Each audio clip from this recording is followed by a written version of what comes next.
In this presentation, I offer a hermeneutically driven formal analysis of George Rochberg's Second Symphony that emerges from elements of trauma, anxiety, and belatedness. To structure this presentation, I contextualize Rochberg's output, focusing attention on his life and education. Then I offer a hermeneutic methodology that weaves together form, serial procedures, and elements of trauma, and try to make sense of that trauma through aspects of Harold Bloom's anxiety of influence. This provides the opportunity to question the status of Symphony No. 2's form and understand it as a large-scale, mid-century symphonic work on its own terms. Rochberg's life is part of this analysis. Rochberg was born 7 years before Alban Berg's Waltz was premiered, and he studied at the Mann School of Music under George Szell before being drafted into the World War II conflict, where he was wounded. After the war, he finished a master's degree and won a Fulbright scholarship to study composition with Luigi Dalla Piccola, whose work with serialism found an audience with Rochberg's ear. While numerous Rochberg compositions feature serialist techniques, he also had a taste for the theoretical side of the topic, writing extensively on 12-tone methodology, hexachords, harmonic implications, and so on. In 1964, Rochberg experienced tragedy when his son lost his life to a brain tumor, and at that point, Rochberg abandoned serialism in his compositions. Of importance to this presentation are the highlighted events on the timeline: Waltzek, World War II, Dalla Piccola, and of course, Symphony No. 2. In this reading, I categorize hermeneutic elements for Symphony No. 2 into two different interpretive frames: theoretical and biographical. The theoretical frame contains elements of Rochberg's musical language that are observable in his symphony, the rhetoric of sonata form used throughout, and the deployment of techniques associated with serialism. The biographical frame contains fragments of the composer's life and a reading of the anxiety of influence in his composition, based off of quotation. The theoretical frame implies a notion of belatedness. The composition finds itself in a curious position in time. And the biographical frame implies a subjectivity in crisis. When these implications are read next to one another, one can infer a further relationship through what Joseph Strauss calls the myth of serial tyranny. More on that a little bit later. I'll start by focusing on the 12-tone composition and then shift to a hermeneutic approach to form.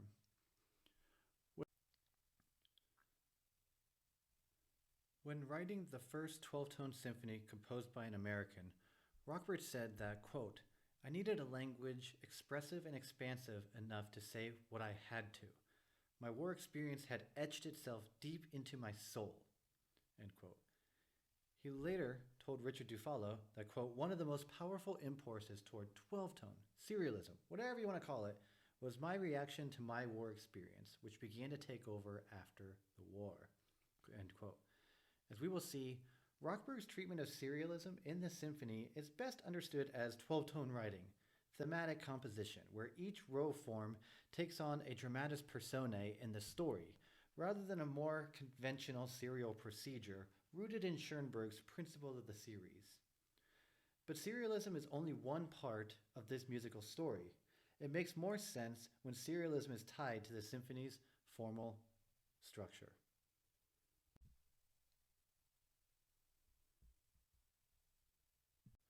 Symphony No. 2 begins with a fortissimo declaration in unison, sonically signifying a narrating presence when all voices are as one. This tempesta theme is fiery and accompanied by military percussion. It becomes interrupted. It interrupts. The row form, P9, sounds twice. In its first statement, Rochberg progresses through the row form with intention, but when P9 begins anew in measure 4, there are additional disruptions, both rhythmically and in pitch, as the order numbers indicate on the example. The new jagged contour combines with glissandos, and this projects a quality of wailing and shrieking.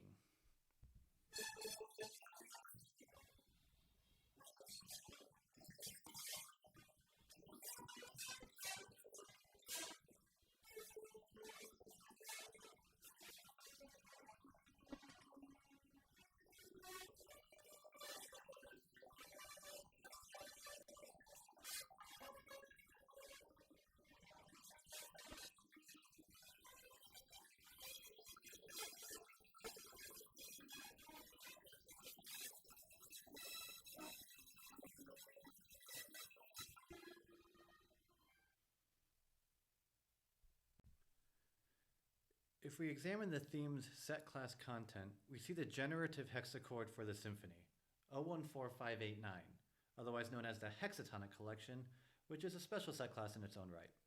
We'll return to this hexachord. Back to the theme. This compound theme with two statements of the row's prime ordering begins to tell a soldier's tale of war. The frantic and frustrated cry from Wozzeck can be heard in the opening tetrachord itself.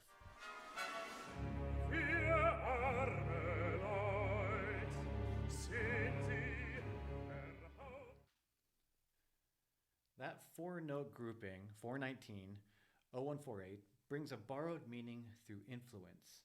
In remaking the past, Joseph Strauss provides some context for the role of 419 as the principal harmony associated with the character Wozzeck, the set class from his famous declaration, "Wir arme Leute," we poor folk.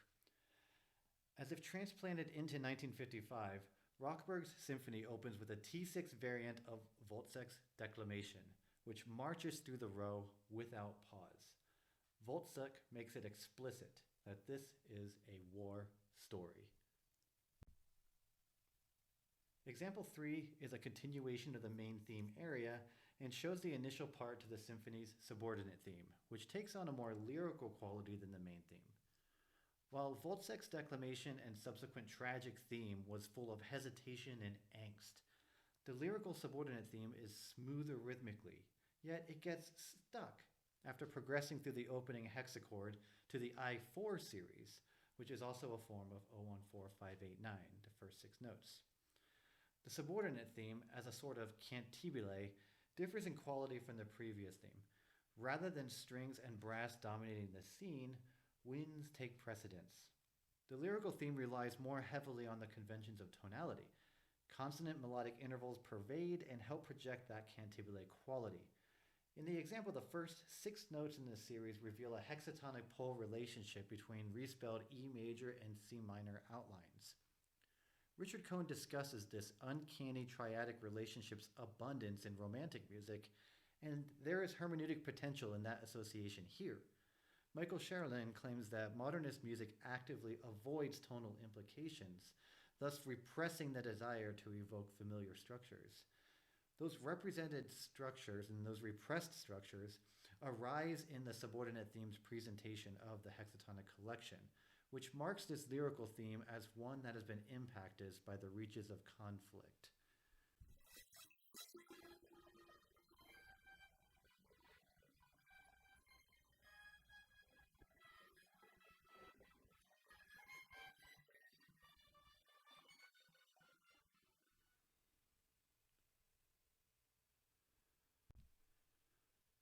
It should be noted that Rochberg, like all of us, enjoyed theorizing about serialism and hexachordal combinatoriality.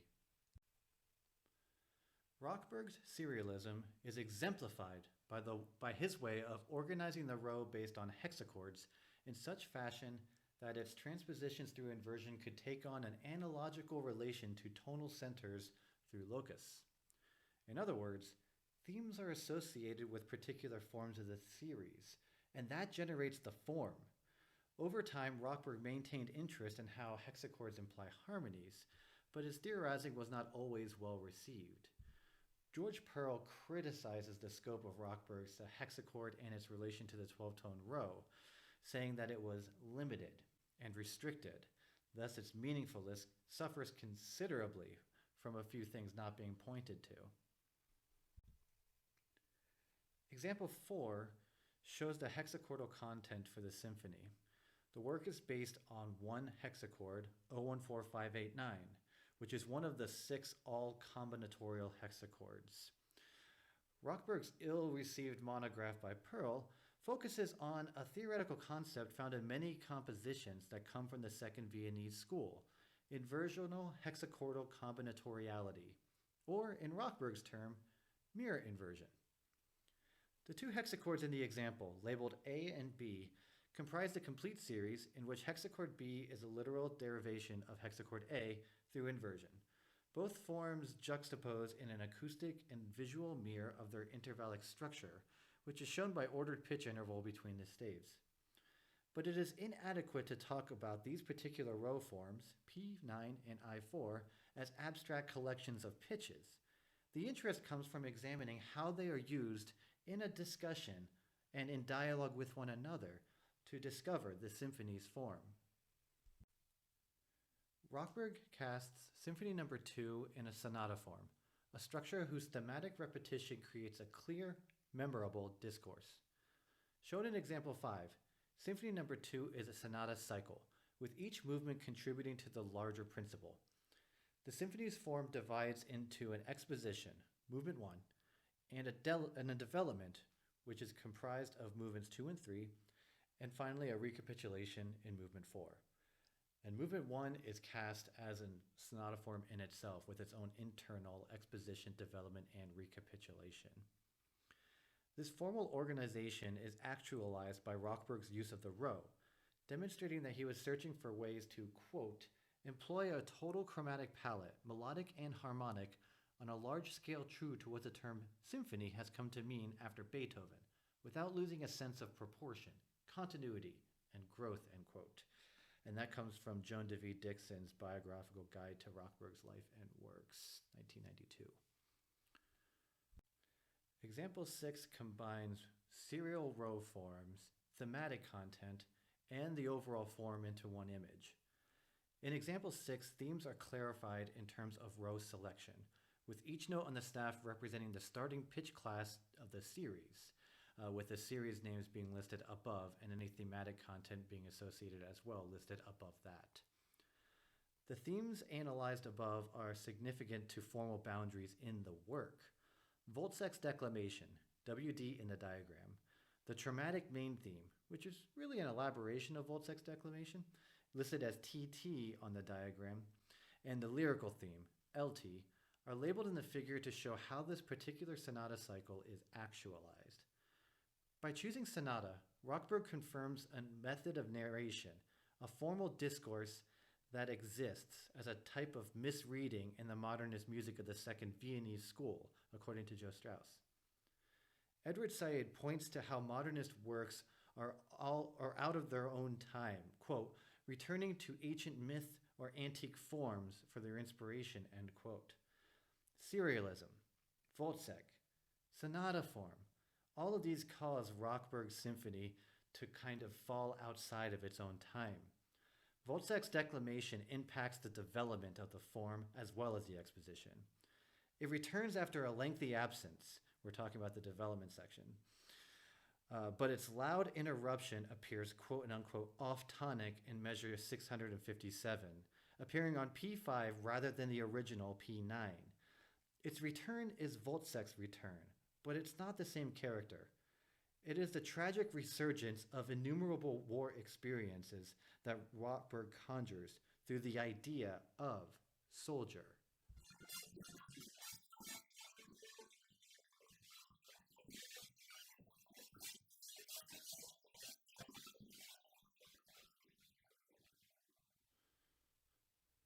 This thematic restatement begins on an entire section of momentary chaos in the symphony. The reemergence of the first hexachord in the symphony in a new pitch location, but in the expected rhetorical place, serves as a gesture of sonata structure, whose deviancy from the expectation is a nod to tradition. Wozzeck's declamation then becomes fragmented, liquidated, and removed from the context, and it is developed in a furious manner as the recapitulatory finale approaches. As the fragmentation of the theme is transposed throughout the ensemble in pitch space, it becomes clear that the energy gain is driving the music forward in an uncontrollable way. What was repressed, the declamation that Wozzeck made at the beginning of the work, is emerging throughout. It's bubbling to the surface as an example of the Freudian uncanny through a compulsive form of repetition.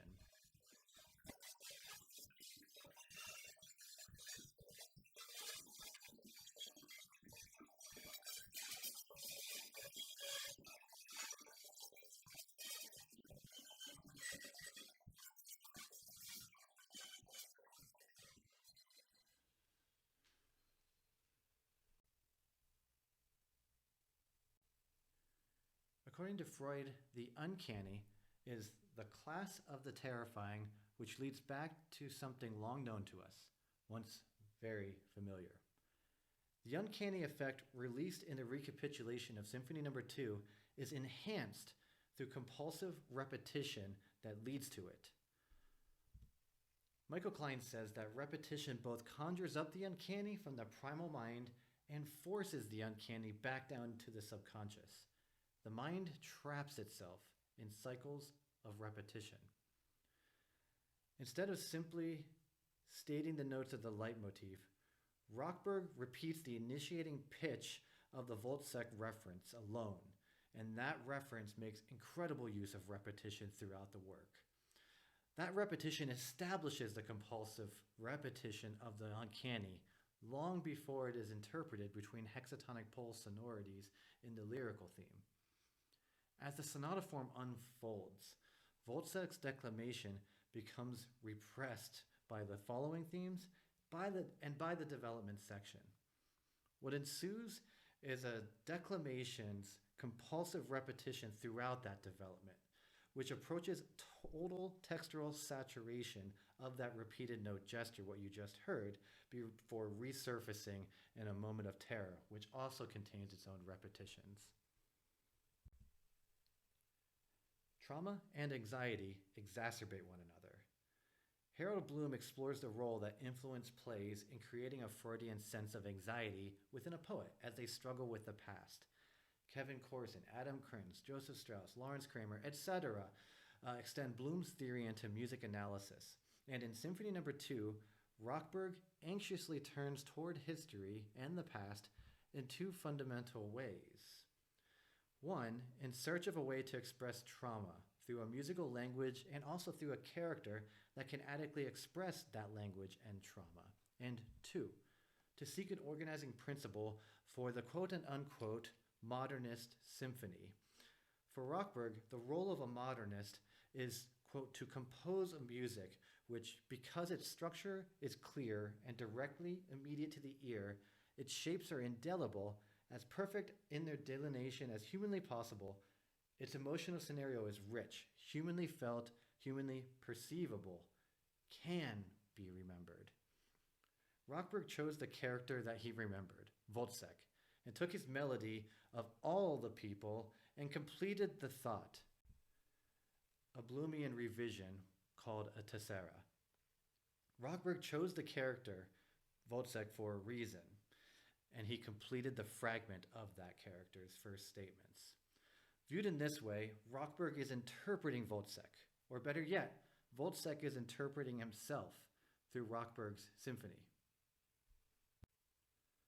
Claude Lévi-Strauss tells us that men do not think in myth, but rather that myths think in men.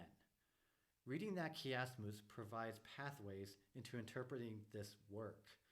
We are operated on by myth and structure without being aware of it occurring.